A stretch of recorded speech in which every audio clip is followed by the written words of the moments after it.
আসসালামু আলাইকুম ওয়া রাহমাতুল্লাহি ওয়া বারাকাতুহু। প্রধান উপদেষ্টার সঙ্গে বিএনপির বৈঠক, সংস্কার নির্বাচন নিয়ে আলোচনা।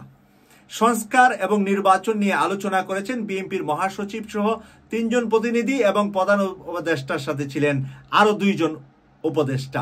টোটাল 6 জনের ভিতরে একটি বৈঠক হয়েছে। বৈঠকটি নিয়ে আজকের মানবজমিন পত্রিকা যা লিখেছে তা একটু আপনাদের সামনে তুলে ধরি, তারপরে এটা নিয়ে আলোচনা করব আমি কিছুটা। প্রধান উপদেষ্টা প্রফেসর ডক্টর মোহাম্মদ ইউনূসের সঙ্গে বৈঠক করেছেন বিএনপির নেতারা। গতকাল বিকেলে প্রধান উপদেষ্টার বাসভবন যমুনায় বৈঠকটি হয়। এতে বিএনপির মহাসচিব মির্জা ফখরুল ইসলাম আলমগীর, স্থায়ী কমিটির সদস্য আমির খসরু মাহমুদ চৌধুরী ও সালাউদ্দিন আহমেদ অংশ নেন। এ সময় উপদেষ্টা ডক্টর আসিফ নজরুল ও ওয়াহিদ উদ্দিন মাহমুদ উপস্থিত ছিলেন। বৈঠকে জাতীয় সংসদ নির্বাচন সংস্কারের বিষয়ে আলোচনা হয়েছে। নির্বাচনের বিষয়ে রাজনৈতিক দলগুলোর সঙ্গে আলোচনা করতে প্রধান উপদেষ্টাকে সংলাপের পরামর্শ দিয়েছে বিএনপি নেতারা। বিএনপি নেতাদের এত গুম হারাম হয়ে যাচ্ছে কেন? এই প্রশ্নটা আমি আপনাদেরকে, দর্শকদেরকে এই কথার মাঝখানে রাখলাম যে প্রধান উপদেষ্টাকে এখনই নির্বাচনের রুটম্যাপ বা নির্বাচনের দিন তারিখ ঘোষণার জন্য এত তাড়া দিচ্ছেন কেন?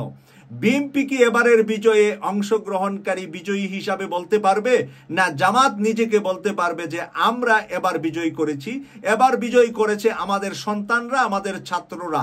1000 ছাত্র আমাদের এই সন্তানদের জীবন দেওয়ার ভিতরে হাতে গোনা কয়েকজন বিএনপির, হাতে গোনা কয়েকজন জামাতের, আর বাকি যদি আমি 100 200 যদি এই দুইটা দলের থেকে জীবন দিয়েছে বলে থাকি, তাহলে আরো 800 সাধারণ মানুষ এবং দেশপ্রেমী মানুষ, দেশপ্রেমী ছাত্র জনতা জীবন দিয়েছে। তাহলে আপনার 80% হয়ে গেল ছাত্র জনতা, দেশপ্রেমী মানুষ।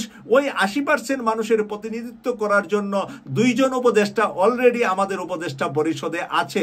তারপরে ছাত্র সমাজের যারা নেতৃত্বে আছে তাদেরাও উপদেষ্টাদের সাথে প্রধান উপদেষ্টার সহকারী হিসাবে কাজ করছেন। তারা কি বুঝেন না কখন নির্বাচন দিতে হবে? 80% যাদের অবদান এই দেশকে দ্বিতীয়বার স্বাধীন করতে, তাদের অবদানকে এত অগ্রহণযোগ্য মনে করলে দেশ এবং জাতি বিএনপিকে কি মনে করবে? সেটা হলো আমার প্রশ্ন আপনাদের কাছে। আমি এরপরে যা লিখেছে তা আপনাদের সামনে আমি তুলে ধরছি। প্রধান উপদেষ্টার কার্যালয়ের সূত্র জানিয়েছে দলগুলোর সঙ্গে ইতিমধ্যে ধারাবাহিক আলোচনা শুরু হয়েছে। শুক্রবারও কয়েকটি দলের সঙ্গে মত বিনিময় সূচি রয়েছে প্রধান উপদেষ্টার। বৈঠক শেষে বিএনপির মহাসচিব মির্জা ফখরুল ইসলাম আলমগীর সাংবাদিকদের বলেন, অত্যন্ত ফলপ্রসূ আলোচনা হয়েছে। আমরা অত্যন্ত আশাবাদী যে এই অন্তর্বর্তীকালীন সরকার, যার নেতৃত্বে ডক্টর মোহাম্মদ ইউনূস রয়েছেন, তার আন্তরিকতা, দেশপ্রেম এবং যোগ্যতা দিয়ে সব দ্রুত একটি স্থিতিশীল অবস্থায় নিয়ে আসতে পারবে। আপনি যখন এতই জানেন, এতই বুঝেন, এতই বুঝলেন যে উনি সব পারবে, তাহলে বারবার ওনাকে কেন খুঁচাচ্ছেন? নির্বাচনী রুটম্যাপ, নির্বাচনী দিনকাল, নির্বাচনী আলাপে আপনি এই 3 সপ্তাহ সরকারের কাছে গেলেন কেন? কি কারণে আপনাদের এই সমস্যাটা? এখন বিএনপিকে নিয়ে সমালোচনা আমাদের করতে হয়, কারণ 5 বছর যাবৎ বিএনপির পক্ষে কথা বলেছি, জামাতের পক্ষে কথা বলেছি। 5 বছর আওয়ামী লীগকে দৌড়ানোর জন্য ইউকে কসবাটির মতো একটি ছোট প্ল্যাটফর্ম থেকে আমি কাজ করেছি। এরকম শত প্ল্যাটফর্ম থেকে কাজের বিনিময়ে ফসল হিসাবে আমরা বিজয়ী হয়েছি 5ই অগাস্ট 2024-এ। সকলের বিজয় এটা। আমাদের 1%, আরেকজনের 5%, আরেকজনের 10%, প্রত্যেকেরই একটা পার্সেন্টেজ অবদান আছে এই সরকারের পিছনে, এই তত্ত্বাবধায়ক সরকার আসার পিছনে। তাই আমরা যেহেতু অবদান রেখেছি, আমরাও তো প্রতিবাদ করতে পারি। বিএনপির এত ঘুম নষ্ট কেন? কোন দিন নির্বাচন হবে, কোন দিন তারা কোন মন্ত্রিত্ব নেবে, আর কোন মন্ত্রিত্ব নিয়ে কি তারা সুবিধা পাবে?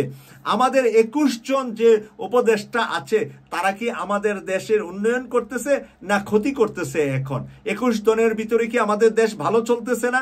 বিএনপি কালকে আসলে কি আমাদেরকে ঘরে ঘরে নিয়ে সোনার টুকরা দিয়ে আসবে, না সোনার হরিণ এক একজনের বাসায় এক একজনকে একটা দিয়ে আসবে? দেশের মানুষের লাভ কি? দেশের মানুষ চায় কি? ডাল আর ভাত চা। আমি ডাল ভাত দিতে পারছি কিনা, এই বন্যায় কবলিত মানুষগুলার ঘরবাড়ি আমি দিতে পারছি কিনা, ঘরে গিয়ে তারা কি খাবে তা দিতে পারছি কিনা, সেই চিন্তা বাদ দিয়ে এই যে এম্বাসিতে দৌড়ানো আর এই তত্ত্বাবধায়ক উপদেষ্টাকে ঘুমাইতে না দেওয়া, উনাকে ডিস্টার্ব করা, উনি 2 দিন আগেও বলেছে যে আপনারা একটু যদি আমাদেরকে সময় এবং সুযোগ দেন তাহলে আমরা কাজ করতে পারবো, আর আমরা কাজের ভিতরে বারবার যদি আপনারা কথা বলেন তাহলে আমাদের কাজের ডিস্টার্ব হবে। আর উনি পরিষ্কার করে এয়ারপোর্টে নেমে বলেছে দেশের প্রয়োজনে, জনতার প্রয়োজনে ছাত্র সমাজ আমাকে ডেকেছে বলে আমি দায়িত্ব নিতে এসেছি, আপনাদের যখন দরকার হবে না আমি চলে যাব, আমার অনেক নিজস্ব কাজ আছে। তো সেই কাজের মানুষটাকে আমরা কোত্থেকে নিলাম? ফ্রান্সের অলিম্পিকের 3 জনের একজন উনি ছিলেন, ওখান থেকে আমাদের দরকারে আমরা উনাকে নিয়েছি। এখন আমরা উনাকে অপমান করার জন্য বারবার গিয়ে যদি বলি আপনি ক্ষমতা কবে ছাড়বেন, আমাদেরকে নির্বাচন কবে দিবেন? ভাই নির্বাচন তো দিবি, নির্বাচনের জন্য দেশের 80% মানুষ কি চাচ্ছে নির্বাচন? এখন ছোট একটা বাচ্চাকে জিজ্ঞাসা করলে সেও তো নির্বাচন চায় না, তাহলে আমি কেন চাবো নির্বাচন? আমি যাদেরকে দেখতেছি আমার সামনে, যারা একেবারে দেশকে সুন্দরভাবে অর্থনৈতিকভাবে সবকিছু গুছাইয়া নিয়ে আসছে, এই রাঘব বোয়াল বড় বড় চোর ডাকাতদেরকে ধরতেছে, আপনারা কি পারবেন ভাই একে ধৈরা একদিন আটকে রাখতে? ভারত আইসা থাপ্পড় দিয়ে আপনাদের কাছ থেকে নিয়ে যাবে। আর ডক্টর মোহাম্মদ ইউনূস থাকতে ভারত এখানে ঢুকতে 6 গ্লাস পানি খাবে, সামনে 1 কাইক আসলে 3 কাইক পিছিয়ে যাবে ভারত, কারণ বাপ আছে এখানে। ভারতের বাপ হলো ডক্টর মোহাম্মদ ইউনূস। আপনি ফখরুল ইসলাম আলমগীরকে তো 15.5 বছর কানের মধ্যে শুধু থাপড়াইছে ভারত, তখন কইয়া ছিলেন? ভারতের সাথে কি করতে পারছেন আপনারা? কিছুই করতে পারেন নাই। আপনাদের অনেক ক্ষতি হয়েছে, ফখরুল ইসলাম আলমগীর সাহেব, জামাতের অনেক ক্ষতি হয়েছে, ভারত অনেক ক্ষতি করছে। এইবার আপনাদেরকে একটু রিকভার করার জন্য, আপনাদেরই কিছু প্রতিশোধ নেওয়ার জন্য এই ডক্টর মোহাম্মদ ইউনূসের পায়ে দইরা আপনাদের দরকার। আপনি কয়েক বছর চালাইয়া আমাদের প্রতিশোধগুলা নিয়া তারপরে আপনি যাইয়েন।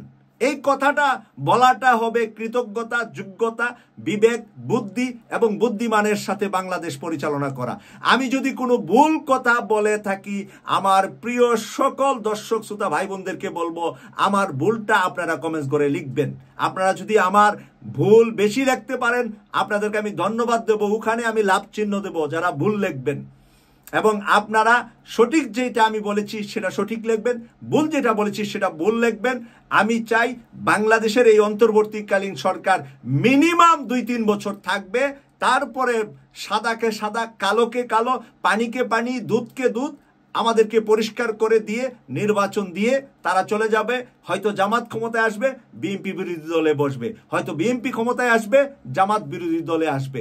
আমাদের কোনো আপত্তি নাই, আমাদের কোনো আপত্তি নাই, কিন্তু আগামী 2-3 বছর এই দেশকে পরিষ্কার করে এই দেশকে দুর্নীতির মূল শিকড়টা উঠিয়ে ফেলতে হবে, ভবিষ্যৎ জেনারেশনে যাতে করে আর এরকম 1000 জীবন দিয়া কোনো দুঃশাসন থেকে আমাদের মুক্তি পেতে, স্বাধীনতা পেতে না হয়।